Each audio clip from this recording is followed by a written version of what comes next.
Welcome to the deep dive. Today, we're going to be diving deep into Bitcoin, Oh, yeah. specifically its potential price trajectory. Okay, cool. You shared with us Forecasting BTC Price Trajectory Mhm. by Dr. Murray A. Rudd and Dennis Porter, Right. and we're here to unearth the most compelling insights it holds. You know what's immediately intriguing about this paper is its approach. Okay, yep. It analyzes Bitcoin pricing through a purely economic lens, Interesting. using a supply and demand model. That's interesting because we usually hear about the tech behind Bitcoin, Right. not so much the hard economics of it. Yeah, So, kick things off, why don't we establish why Bitcoin is unique as an asset? absolutely. Yeah. The paper really hammers home this point. Bitcoin has a fixed supply, Okay. capped at 21 million coins. Right. It's a concept they link to a digital gold rush, but with a finite amount of gold to be mined. I see. And this scarcity forms the bedrock of their analysis. Okay, so unlike traditional currencies where central banks can just print more, Bitcoin supply is mathematically limited. That's right. That's got to have some serious implications for its price, right? Precisely. And the paper explores this further through the concept of halving events. Mm-hmm. Every 4 years, the rate at which new Bitcoin enters circulation gets cut in half. Now, I've heard about this halving effect, Yeah. but what's fascinating is that the paper suggests it's not just about the immediate supply shock. Right.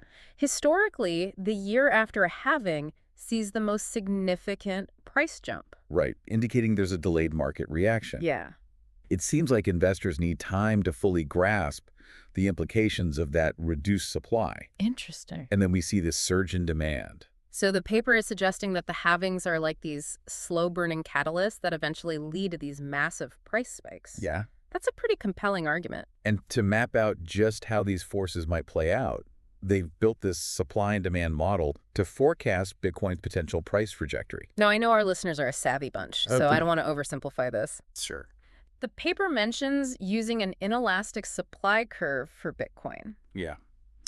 Can you explain why that assumption is so critical to their conclusions? It all comes down to the fixed supply we talked about. Okay. An inelastic supply means that no matter how much the price changes, Right. the quantity of Bitcoin available remains the same. Right. So if demand increases significantly, Yeah. that price has nowhere to go but up. I see. So even if the demand skyrockets, Yeah. there's only so much Bitcoin to go around. Right. That really sets the stage for some potentially dramatic price movements. And here's where it gets really interesting. Okay. The paper introduces the idea of lost Bitcoin, Okay. which further shrinks that already limited supply. Lost Bitcoin. You mean like someone accidentally threw away a hard drive with a fortune on it? Exactly. It's a fascinating concept. Yeah. The paper estimates that potentially millions of Bitcoin are locked away forever, Wow. either through forgotten passwords, Yeah. lost devices, Mm-hmm. or even, some speculate, the potential stash belonging to Satoshi Nakamoto, Bitcoin's elusive creator. Wow. Talk about a digital treasure hunt gone wrong. Yeah. It makes you wonder how much value is essentially sitting dormant out there. And this lost Bitcoin, along with the HODLers, Right. those who buy and hold for the long term, Yeah. are effectively taking large chunks of Bitcoin out of circulation. It's almost like we're witnessing this slow motion squeeze on the available supply Yeah. with fewer Bitcoins to trade and a potentially growing demand. Yeah. Things could get pretty intense. And then you layer on the growing institutional adoption, Yeah. which the Okay. paper highlights as a significant demand driver. Uh-huh. Companies like MicroStrategy, for instance, Yeah.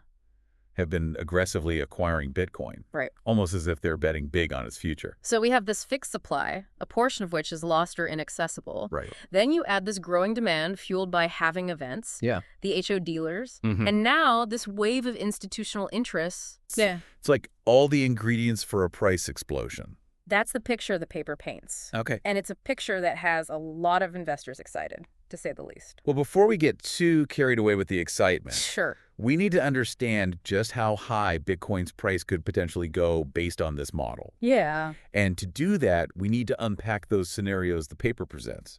That's right. They offered two potential paths forward, Okay. and both paint a pretty compelling picture for Bitcoin's future, Yeah. but each with its own set of assumptions and implications. All right. So in part 2, let's delve into the specifics of those scenarios, the conservative and the as they call it, the bull scenario. Sounds good. So you ready to explore these potential Bitcoin futures? I am. Okay. But before we get into those mind-boggling numbers, what are the underlying assumptions here? Okay. What makes this scenario conservative? Well, they've recalibrated the model using December 2024 market data, Okay. and they're working with a less elastic demand curve this time. Okay, less elastic. Meaning, as more long-term investors and institutions enter the market, the price becomes less sensitive to those short-term swings we see so often. Exactly. It suggests a shift in perception. Mm-hmm. Bitcoin's being seen less as a speculative asset Right. and more as a reliable store of value. And is the rate of adoption factored in? Oh, yeah. We've seen incredible demand for Bitcoin ETFs this year. Absolutely. The conservative scenario accounts for that faster than predicted adoption rate, Okay. painting a pretty optimistic picture even before we look at the price projections. So even conservative is pretty bullish at this point. Right. All right, lay it on me. What kind of price are we talking about? Under these conditions, the model predicts Bitcoin could reach $1 million per coin Wow. by mid-2028. Wow, $1 million a coin. Yeah. And that's the conservative estimate. Right. I think I'm ready for the bull scenario now. It's Okay. one that really gets the imagination going. Get ready. Yeah. 'Cause this one is a wild ride. Okay. Imagine a world where institutional adoption goes into overdrive. Hedge funds, pension funds, even governments, Yeah. all diving headfirst into Bitcoin. The paper mentioned a few real-world examples that suggest this isn't pure fantasy. Uh-huh. NASDAQ, adding MicroStrategy to the NASDAQ 100 was a huge signal. It was a game changer. Yeah. And don't forget those upcoming changes to FASB accounting standards, Right. making it easier for companies to hold Bitcoin on their balance sheets. And then there's the political landscape. Right. Multiple U.S. states and even the incoming Trump administration are showing interest in establishing strategic Bitcoin reserves. It's like a perfect storm brewing. It really is. Yeah. And under these conditions, Yeah. with that rapid depletion of liquid supply, the model suggests we could see $1 million Bitcoin as early 2027. Hold on, 2027? Yeah. That's just a few years away. That's right. And it sounds like the bull scenario doesn't stop there? Not even close. Oh, wow. This scenario pushes even further, Okay. exploring the potential for $2 million by late 2027. Yeah. And a mind-blowing $5 million by early 2031. Those numbers seem almost impossible. Yeah. But when you consider everything we've talked about, the limited supply, the accelerating demand, the potential for credit expansion to fuel even more buying, Right. it starts to feel, well, maybe not likely, but definitely within the realm of possibility. And that's the power of this kind of economic modeling. Yeah. It forces us to confront the potential consequences of these forces at play, even if they lead to outcomes that seem outlandish at first glance. But what about that power law model we discussed earlier? Yeah. Doesn't that suggest Bitcoin's price growth will eventually slow down? Right. How does that fit in with these scenarios, especially the bull scenario, which is predicting such rapid price increases? That's a great question. Yeah. It's one the paper tackles head on. Okay. The power law model is based on historical trends. Right. And while it's been pretty accurate so far, Yeah. there's no guarantee it will hold true forever, especially when we're talking about a potential paradigm shift, Yeah. like mass institutional adoption. So this research is saying that we might be on the verge of witnessing a break from those historical patterns. Yes. That the old rules might not apply anymore. The paper argues that as liquid supply dwindles, Okay. we should expect to see increased volatility, Mm-hmm. potentially even a period of what they call hyperbolic price growth. Okay, hyperbolic growth. Yeah. That sounds intense. Yeah. What does that actually look like? Imagine the price of Bitcoin doubling, Oh. then doubling again in an even shorter time frame, Okay. and so on. Right. It's a scenario where price increases become exponentially larger over time. Now, that's a roller coaster I'm not sure I'm ready for. Yeah. But on the other hand, those kinds of gains are hard to ignore. Right. Wouldn't that kind of dramatic price action create chaos in the market, though? It's a valid concern. Yeah. And the paper acknowledges that such dramatic price movements could lead to instability Right. and even negative consequences. Okay. However, it also suggests that as Bitcoin matures and becomes more widely accepted as a legitimate asset class, Right. those wild swings might smooth out over time. So there's a trade-off. Yeah. Huge potential upside, but also the possibility of a bumpy ride along the way. Right. It seems like Bitcoin is becoming less about the technology itself Yeah. and more about the economic forces surrounding it. That's an astute observation. Yeah. As we move further into this era of institutional adoption, Okay. the narrative is shifting from what is Bitcoin Mm-hmm. to what is Bitcoin worth. And these scenarios, Yeah. the potential futures laid out in the paper, give us a glimpse into just how dramatic that shift could be. Right. But before we let our imaginations run wild with Lamborghinis and moon bases, Yeah. I think it's important to bring things back down to earth a bit. Okay. Let's talk about the limitations of the model and what all of this means for the listener who might be thinking, should I buy Bitcoin? So we've covered a lot of ground in this deep dive.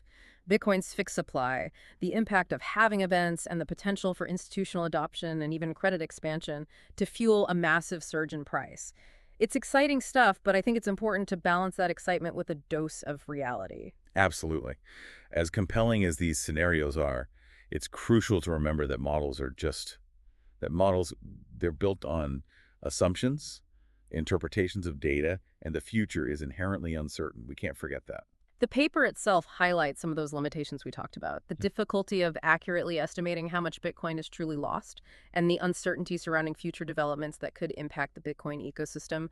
Think layer 2 solutions or other innovations we can't even predict right now. Right. Those are the kinds of unknowns that no model can fully account for. And then there's the black swan events, those unpredictable occurrences that can throw even the most carefully crafted predictions off course. Like a global financial crisis or a major regulatory crackdown on cryptocurrencies, things that could send shockwaves through the entire market. Exactly. So while this research offers a data-driven and compelling perspective on Bitcoin's potential price trajectory, it's essential to approach it with a healthy dose of skepticism. This isn't a crystal ball. It's a framework for understanding the forces at play. So what does all this mean for our listener who might be thinking, okay, should I buy Bitcoin? What advice would you give them based on what we've learned from this deep dive? Well, this deep dive has hopefully provided them with a deeper understanding of the dynamics shaping Bitcoin's price. We've seen how its fixed supply and growing demand create a strong case for its long-term value proposition. But as with any investment, it's crucial to do your own research. Assess your personal risk tolerance and make informed decisions that align with your financial goals. I couldn't agree more. Knowledge is power, especially in the world of finance. And this deep dive has given you the knowledge to start asking the right questions and forming your own conclusions. And if you're hungry for more, we encourage you to go beyond the headlines and dive into the source material yourself. The research paper by Dr. Rudd and Dennis Porter is a fantastic place to start. You'll find the link in our show notes. As you continue your Bitcoin journey, we'll leave you with this thought-provoking question. If Bitcoin truly becomes the dominant global reserve asset, as some predict, what implications will that have for traditional financial systems and the world as we know it? It's a question worth pondering. Until next time, keep diving deep.